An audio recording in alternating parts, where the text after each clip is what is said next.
होगी, सिविल न्यायालय की सत्ता प्राप्त होगी, दोनों पक्षों को मौका दिया जाएगा। क्षतिपूर्ति का निर्धारण किया जा सकता है, जिसके आधार क्या होंगे, उसको कितना शारीरिक मानसिक पीड़ा हुई, मानसिक पीड़ा या अपना कष्ट इमोशनल कितना हुआ है, उसकी लाइवलीहुड को, उसकी करियर अपॉर्चुनिटी को कितना लॉस हुआ है, उसका मेडिकल खर्चा कितना आया और सामने वाले की वित्तीय स्थिति।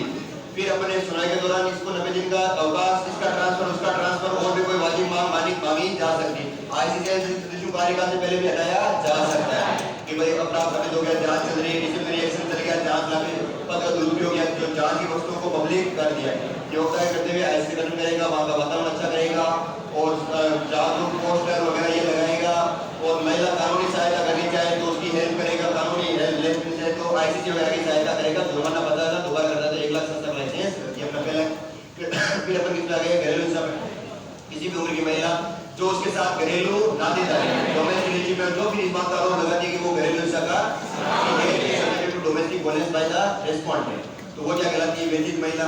फिर शब्द आ गया घरेलू नातेदारी, दो व्यक्तियों के बीच में ऐसी नातेदारी जो साझी गृहस्थी में एक साथ रहते हैं, और फिर चाहे ब्लड से, अडॉप्शन से, मैरिज से, सिमिलर टू मैरिज या संयुक्त जॉइंट फैमिली के रूप में हो। साझी गृहस्थी ऐसी गृहस्थी जहां व्यक्ति रहता है तो उन दोनों के जॉइंट ओनरशिप में, जॉइंट किराएदारी में या जॉइंट फैमिली के रूप में। फिर अपने सबसे महत्वपूर्ण परिभाषा घरेलू हिंसा, प्रतिवादी के द्वारा किया गया प्रतिकूल कार्य, लोभ, आचरण जो एक महिला के स्वास्थ्य, सुरक्षा, जीवन, अंग या उसकी शारीरिक या मानसिक भलाई की हानि करता है, इसमें वो चारों उत्पीड़न भी शामिल है। फिर अपन प्रतिवादी कोई भी एडल्ट में जो उसके साथ क्या घरेलू नातेदारी में है और जिसमें उसका भी कोई नातेदार जिसके विरुद्ध महिला ने शिकायत दर्ज कराई है, कोई रिलीफ ऑर्डर की डिमांड की है, here Harsola versus Kusum Harsola versus में यह शब्द हटा दिया है। फिर घरेलू घटना रिपोर्ट की शिकायत पर जो भी प्रेस है फॉर्मेट में रिपोर्ट तैयार की जाती है, घरेलू घटना रिपोर्ट। कोई भी एनजीओ सोसाइटी ट्रस्ट जो एज ए सर्विस प्रोवाइडर रजिस्ट्रीकृत है। फिर संरक्षण अधिकारी कितने भी नियुक्त कर सकते हैं, मेडिकल, शेल्टर और विधि लीगल, ये 3 प्रकार की सहायता। डोमेस्टिक इंसिडेंट रिपोर्ट तैयार करवाएगा मजिस्ट्रेट जो आदेश दिए उनका क्रियान्वयन। 3 दिन में पहले सुनवाई, 7 दिन में फाइनल सुनवाई, रिपोर्टिंग कर सकते हैं, काउंसलर की सलाह भी ले सकते हैं। 5 प्रकार के रिलीफ ऑर्डर जारी किए जाएंगे, protection order, residence order, economic order, compensation order और फैसिलिटी ऑर्डर। राज्य सरकार के भी कुछ दायित्व हैं, कानून का प्रचार प्रसार करेंगे और उसके जो ऑफिसर्स की ट्रेनिंग करेंगे, कोऑर्डिनेशन करेंगे, प्रोटोकॉल का निर्माण। 20,000 1 साल की सजा। फिर अपन किस पे आ गए थे, बाल श्रम पे। बाल श्रम 1980 से पहले कोई कानून नहीं था, 80 बाद में कानून है, इसमें ये कहा गया 14 से नीचे वाले कोई भी काम कर सकते हैं लेकिन खतरनाक नहीं कर सकते। 2016 में 2009 में आरटी एक्ट आ गया, कॉन्ट्रडिक्शन हो गया, 16 में कानून आया, इसमें कहा 14 से नीचे कोई भी काम और 14 से ऊपर वाले खतरनाक काम नहीं कर सकते। 14 से नीचे वाले कुछ काम कर सकते थे, परिवार में सहायता कर सकते थे, 3 घंटे से ज्यादा नहीं, खतरनाक नहीं होना चाहिए और पढ़ाई खराब नहीं होना चाहिए, 7 से 8 के बीच में नहीं। और मनोरंजन वाले काम भी कर सकते हैं, लेकिन उसमें भी कुछ शर्तें थी, 5 घंटे से 5 घंटे वाले थे, 5 घंटे से ज्यादा नहीं, तो और शाम को 7 घंटे, शाम वाली कंडीशन नहीं थी, और कि उसकी सर्कस में काम नहीं, शिक्षा पर बल नहीं, कुछ और बातों को, उसके स्वास्थ्य वगैरह, शेल्टर का, उसकी दैनिक जरूरतों का, यौन अपराधों से सुरक्षा, इन बातों का ध्यान रखिए, उसकी इच्छा और सहमति होनी चाहिए। 14 से ऊपर वालों के लिए भी कुछ शर्तें थी कि भाई आप ये जो शाम को 7 से 8 की वीकली उसको छुट्टी दोगे, ओवर टाइम नहीं करवाया जाएगा, और हाँ, और फिर एक तकनीकी सलाहकार समिति जो इस बात की अनुशंसा करती थी कौन से खतरनाक काम में। एक बाल श्रम पुनर्वास निधि 15,000 की, पहली बार में माता पिता को माफ था, दूसरी बार में 10,000 और ऐसे कोई तो 20 से 50,000 या 2 साल की सजा। पेंसिल प्लेटफॉर्म भी उसमें था, एक अधिष्ठाता और ये अधिष्ठापन। अधिष्ठाता का मतलब जिसको भी फाइनल कंट्रोल प्राप्त है, ऑक्यूपायर एस्टेब्लिशमेंट मतलब दुकान, होटल, रेस्टोरेंट, ये सब क्या है। फिर अपन किस प्रकार के पॉक्सो में 18 वर्ष से कम में वो क्या है, बालक है। प्रवेशन लिंग का मतलब पेनिट्रेटिव से 3 कंडीशन थी, लिंग का प्रवेशन, लिंग के अलावा शरीर को आगे बागी आगे कोई वस्तु या मौत वाली कंडीशन, गुरुतर कुछ कंडीशन।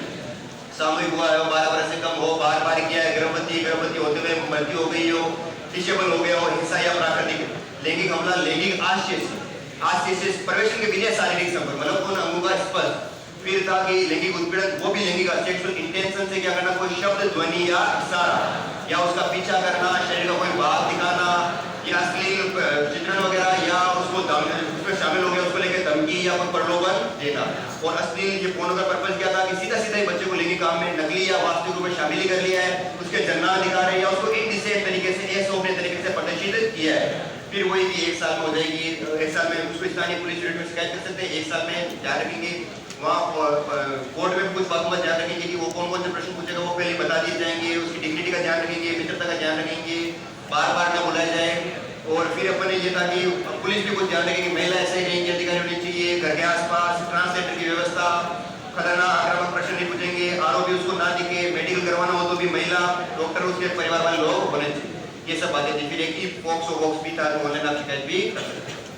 फिर उसके बाद किस पे आ गए थे, पेरेंट्स माता पिता वाले में, माता पिता बालक कौन है, बच्चा बच्ची हो सकता है, पोता पोती हो सकता है, और पुत्र वधू और दामाद ये लोग भी हो सकते हैं, या अव्यस्त बालकों के विधिक संरक्षण।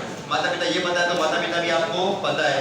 नातेदार कौन है, निसंतान वरिष्ठ नागरिक है ऐसा विधिक वारिस जो अव्यस्त नहीं है, जो उनकी मृत्यु के पश्चात उनकी संपत्ति में कब्जा या हिस्सा प्राप्त।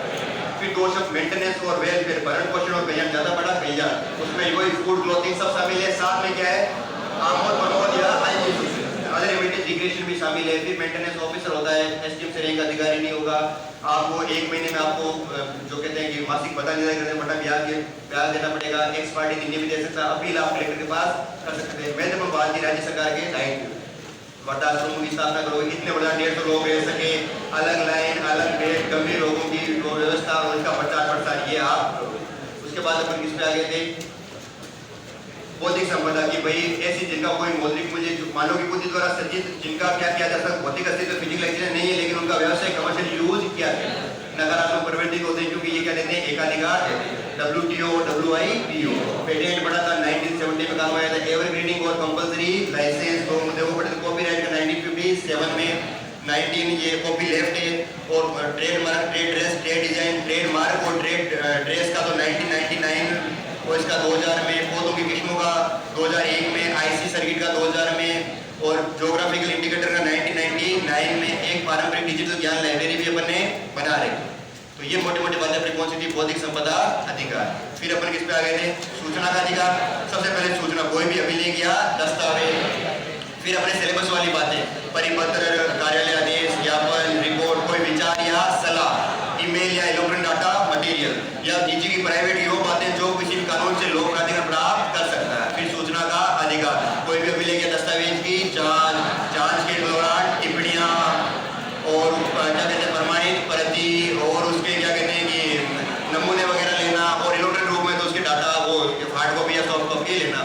फिर लोक प्राधिकरण कोई सरकार का, संविधान द्वारा, गवर्नमेंट द्वारा, विधानमंडल द्वारा, पार्लियामेंट द्वारा, इसके द्वारा फंडेड, इसके द्वारा फुल्ली या पार्शली और स्वामित्व वाली सब संस्थाएं क्या है, लोक प्राधिकरण। आवेदन लिखित होगा, लिखित आपने करोगे तो वो व्यवस्था कर देगा, नाम पता होना चाहिए, पर्सनल जानकारी नहीं मांग सकता, कारण नहीं मांग सकता, 10 रुपये है, SC ST के लिए वो भी नहीं है, और 30 दिन में आपको दे देगा, वरना अगर दूसरे विभाग है तो 5 दिन एक्स्ट्रा, तीसरे 30% से तो 40 दिन एक्स्ट्रा, जीवन मरण का प्रश्न है तो 48 घंटे।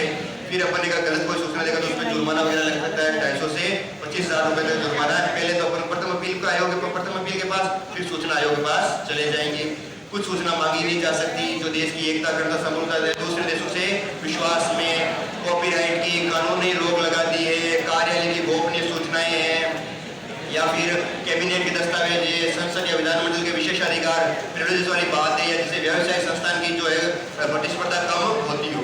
कुछ तो ऑफिसर्स को बाहर रख रखा है, IB ऑफिस हो गया, सिक्योरिटी वाले ऑफिस हो गए, सेना वाले हो गए, रेवेन्यू वाले हो गए, ठीक है। फिर इसमें राज्य सरकार के भी कुछ दायित्व है, किसी एक को अधिकारी, लोक सूचना, पब्लिक इंफॉर्मेशन, उसके सीनियर को अपीलेट, और ये अपने स्तर पर इतनी सूचना दे दो कि यूज ही नहीं करना पड़े, सारी सूचनाओं को इतनी सिस्टमेटिक वे में रखो ताकि जब भी जरूरत पड़ता है आराम से। फिर साइबर अपराध में अलग अलग अपराध में हैकिंग पड़ी थी, सलामी हमला की 1-1 रुपया, पहचान चोरी, फिशिंग और विशिंग कॉल और मैसेज वाली। फिर अपन ने साइबर स्पॉटिंग, डोमेन नाम को पहले रजिस्टर करके फिर भारी दाम में बेचा जाता है। फिर साइबर मानहानि, वेबसाइट डिफेसमेंट, बोट नेटवर्किंग, दूर बैठे हुए खूब सारे कंप्यूटर को अपने नियंत्रण में ले लेते हैं, और फिर खूब सारी क्षमताओं जिनको बदल के काम करते हैं, पकड़ना भी क्या है मुश्किल है। इस पर खूब सारे में अपराध पड़े थे, पायरेसी वगैरह। फिर अपन आ गए थे IT एक्ट 2000, जिसमें डिजिटल हस्ताक्षर, डिजिटल डॉक्यूमेंट्स को, डिजिटल ट्रांजैक्शन को, इन सबको मान्यता दी गई, साइबर अपराधों को परिभाषित किया गया। फिर अपने 5-4 अपराध मैंने आपको याद करने के लिए बोला था। एक 70B में सेंट्रल इमरजेंसी रिस्पांस टीम, फिर इसके लिए अपने सरकार ने क्या कर रखा, तो ये IT एक्ट ला रखा है, CRT का गठन कर रखा है, सेंट्रल मॉनिटरिंग सिस्टम बना रखा है, एंटी साइबर सेल बना रखे हैं, 2013 में नीति है, साइबर सुरक्षित जागरूकता पहल कैंपेन बना रखा है।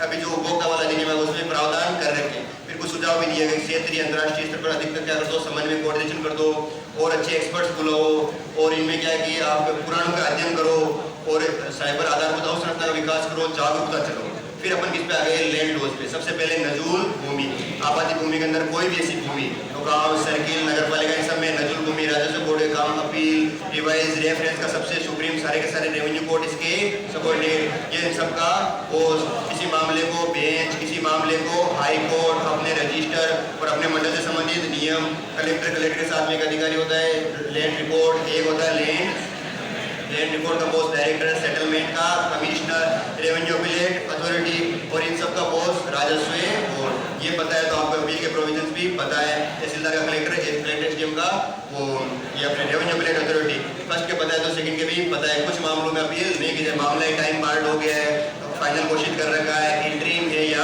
रिवाइजन के खिलाफ में आपने जो रिक्वेस्ट की उसको स्वीकार कर दिया।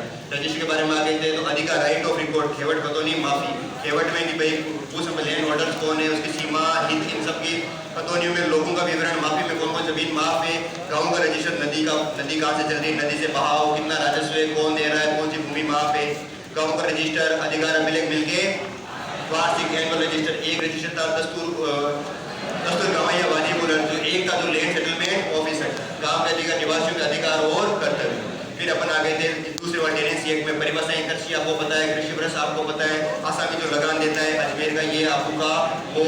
फिर अपन किस पे आ गए थे, काश्तकार पे जो खुद या स्वयं नौकरी माजन खेती करके अपना जीवन चलाता है, खेती पर ही निर्भर है। फिर अपन आगे थे सिकमी आसामी जो आसामी से भूमि ग्रहण करता है, नागबट कुएं के स्वामी को पाने के बदले में शायर, वो सब कुछ सम्मिलित है। जो अनऑक्यूपाइड लैंड से घास फूस लोन वगैरह सब के लिए जो भी भुगतान अपन करते हैं। फिर अपन आ गए थे कि किस पे लगान क्या है, जो भी पट्टा वसूलने के लिए जो इजारा, वो इजारा जिस व्यक्ति को दिया वो इजारेदार या ठेकेदार खुद खेती करता है लैंड होल्डर, तो भले उसको निजी जोत, हवाला, सील कुछ भी बोलते हो। विश्वदार, जिसको विश्वदारी सिस्टम अनुसार गांव या गांव का कोई भाग मिला हो, जो अधिकार अभिलेख में है विश्वदार वो, और अजमेर का खेवट का इसमें शामिल है। 4 प्रकार के खुदगास, खातेदार, गैर खातेदार, मालिक, जो राजा महाराजाओं को क्या नाम दिया गया, मालिक। किसानों के प्राथमिक अधिकार क्या थे, स्वयं के लिए मकान, रहने मकान, पट्टा, पट्टेगा, प्रमाणीकरण, लगान नहीं, बेगार नहीं, अवैधानिक बेदखली नहीं, घर से संबंधित सामग्री का यूज कर सकते हैं, वैधानिक बेदखली कर सकते हैं, अतिक्रमण कर लिया हो, पट्टे का रिन्यू नहीं करवाया हो, शर्तें तोड़ दी हो या लगान नहीं दे रहा हो, भूमि सुधार की है, बाढ़ बंदी है, समतल करवा दिया हो, पानी का टाका वगैरह बनाया हो, मकान गया हो या इन सब कामों को रिन्यू करवाया हो। लगान डिसाइड हो सकती है 1/6 से ज़्यादा नहीं, अगर आप खर्चा दे रहे हो तो 1/4, एक बार में 25% ज़्यादा नहीं बढ़ाओगे, कैश में दे रहे हो तो लगान। मृदा कैसी है, मंडियों में क्या भाव चल रहे हैं। एक रूप विधि है, SC/ST का भी ध्यान रखा गया है, किसानों को भी अधिकार दे रखे हैं, उनके हितों का संरक्षण कर रखा है। और भूमिदारी कौन है, राज्य, ये जो भूमि किसानों के हित की बात है। तो ये सब मोटी मोटी बातें किसमें फिर अपने पढ़ा था कि समर्पण हो सकता है, अमेंडमेंट भी हो सकता है और अवसान भी हो सकता है। अवसान कब होता है, जब उत्तराधिकारी छोड़े में मृत्यु हो गई या आपने सरेंडर या अमेंडमेंट कर दिया हो, विदेश बस पे हो, भूमि को एक्वायर कर लिया हो, किसी को दान में दे दी हो, बेच दी हो, या आपका लीगल क्या हो गया, रिजेक्टमेंट हो गया, ठीक है। फिर वो वृक्ष है कि आप ऐसा कोई भी वृक्ष लगाओ लेकिन उसकी उत्पादन क्षमता कम नहीं होनी चाहिए, कोई भी काट लो, सिकमी आसामी के वृक्ष लेगा, आसामी अपने हिसाब से काट सकता है, तहसीलदार का निर्णय अंतिम है। ये सब बातें अपन कहाँ पढ़ ली थी इसमें। फिर अपन इन कॉन्सेप्ट में आ गए थे। सबसे पहले अपने पढ़ा था व्यक्तित्व, विधि द्वारा निर्मित ऐसी गई जिसे कुछ अधिकार कुछ कर्तव्य होते हैं, सामान्य का मानव वाला कोई भी जिसको व्यक्तित्व प्राप्त है, कैंसर सब झूठी बातें हैं, अधिकार कर्तव्य वाला कुछ भी नहीं होता है। निगम कॉर्पोरेट होता है, संस्था होती है, संपदा होती है, इसकी कुछ विशेषताएं है, मरता नहीं है, संपत्ति दान कर सकता है, केस कर सकता है, खुद कर सकता है, और ये अलग है वो अलग है, सामूहिक पहचान प्रदान करता है, संपत्ति दान कर सकता है, कॉर्पोरेट पड़ता है, इसकी वो निजी दायित्व से सुरक्षा करता है, ऐसा नहीं इसको हटाया नहीं जाता, हटाया भी जा सकता है, क्योंकि मजा केस पैसा किया गया। फिर अपन किस पे आ गए थे, अधिकार पे, विधि द्वारा मान्य, विधि द्वारा ही recognized by law, protected by law, सकारात्मक नकारात्मक काम करने के लिए बाध्य करें, बाध्य नहीं करें, कोर्ट में जा सकते हैं, नहीं जा सकते हैं। 5 तत्व इच्छा और 2 सिद्धांत भी थे, इच्छा और हित वाला, और 5 हकदार व्यक्ति है, आपद व्यक्ति है, विषय वस्तु है, कंटेंट है, हक और टाइटल है। फिर कर्तव्य की बाध्यता, जो कुछ काम करने के लिए नहीं करने के लिए बाध्य करें, क्यों, मानवीय हितों का संरक्षण हो सके। इस बाध्यता को क्या बोलते हैं, एक 5 मिनट, इस बाध्यता को बोलते हैं कर्तव्य, सापेक्ष और निरपेक्ष। उनके कुछ अधिकार होते हैं, कुछ अधिकार नहीं होते हैं, प्राथमिक और नैतिक और विधिक, ये सब अधिकार अपन ने कर्तव्य पढ़े थे। फिर दायित्व, दायित्व क्या परिभाषा है, आवश्यकता का वे बंधन जो दोष करता और दोष के उपचार के, the bond of necessity between the wrongdoer and the remedy of the फिर अपन किस पे आ गए थे, कब्जे और स्वामित्व में। स्वामित्व में अपन कब्जे और स्वामित्व मैंने क्या पढ़ा, 3 यूज की दृष्टि से इंडेफिनिट और डिस्पोजन की दृष्टि से अनरेस्ट्रिक्टेड और टाइम की दृष्टि से अनलिमिटेड। सामान्य का ये 3 तो होते ही हैं, एक कब्जे का भी होता है, एक अवशिष्ट भी होता है। स्वामित्व में ये भी पढ़ा था कि आपको टैक्स भी देना पड़ सकता है, सरकार रोक भी लगा सकती है, इलीगल आप यूज नहीं कर सकते, इलीगल आप डिस्पोज नहीं कर सकते, आप टाइम से पहले आप एक्वायर भी कर सकते हैं। पागल व्यक्तियों का इनका कोई भी स्वामित्व नहीं होता है, ठीक है, स्वामित्व भी कभी मरता नहीं है। ये बातें पढ़ी थी अपन ने। फिर अपन कब्जे में ये बातें पढ़ते थे कि इसका अभिप्राय भौतिक नियंत्रण, इंटेंशनली क्या होना चाहिए, फिजिकल कंट्रोल होना चाहिए। वास्तविक स्वामी के छोड़ के पूरी दुनिया के खिलाफ आपका उस पर अधिकार। पहली दृष्टि में आप ही उसके स्वामी हो। लंबे टाइम के बाद ये कब्जे स्वामित्व में चेंज, इसलिए विधि का कौन सा अंग है, 9वां अंग है। 2 तत्व होते हैं, भौतिक और मानसिक। इच्छा होनी चाहिए, फिजिकल कंट्रोल होना चाहिए। 2 प्रकार, एक पक्षीय और द्विपक्षीय। एक पक्षीय को ग्रैंड बाय टेकिंग, बायलैटरल को बाय ग्रेचुइटी परिधान या लोभ भी आपको दे सकता है। सब कुछ बातें इसकी विशेषता में भी आ जाएगी। फिर इसकी समानता में इसका यूज का अधिकार है, ये इसका साक्ष्य प्रथम दृष्टिया हो, ये भी चेंज लंबे टाइम के बाद किसमें चेंज होता है, स्वामित्व में चेंज। फिर इन दोनों में अंतर की, ये वैधानिक होता है, ये वैधानिक नहीं होता, ये सही हो सकता है, ये गलत भी हो सकता है। इसको ट्रांसफर करने के लिए लीगल प्रोसेस अपनानी पड़ेगी। इसको लिए सिर्फ फिजिकल कंट्रोल, इसमें सिर्फ एक अधिकार है यूज का, इसमें सारे अधिकार, ऐसे करके अंतर है, जैसे कभी हो गया होगी। ठीक।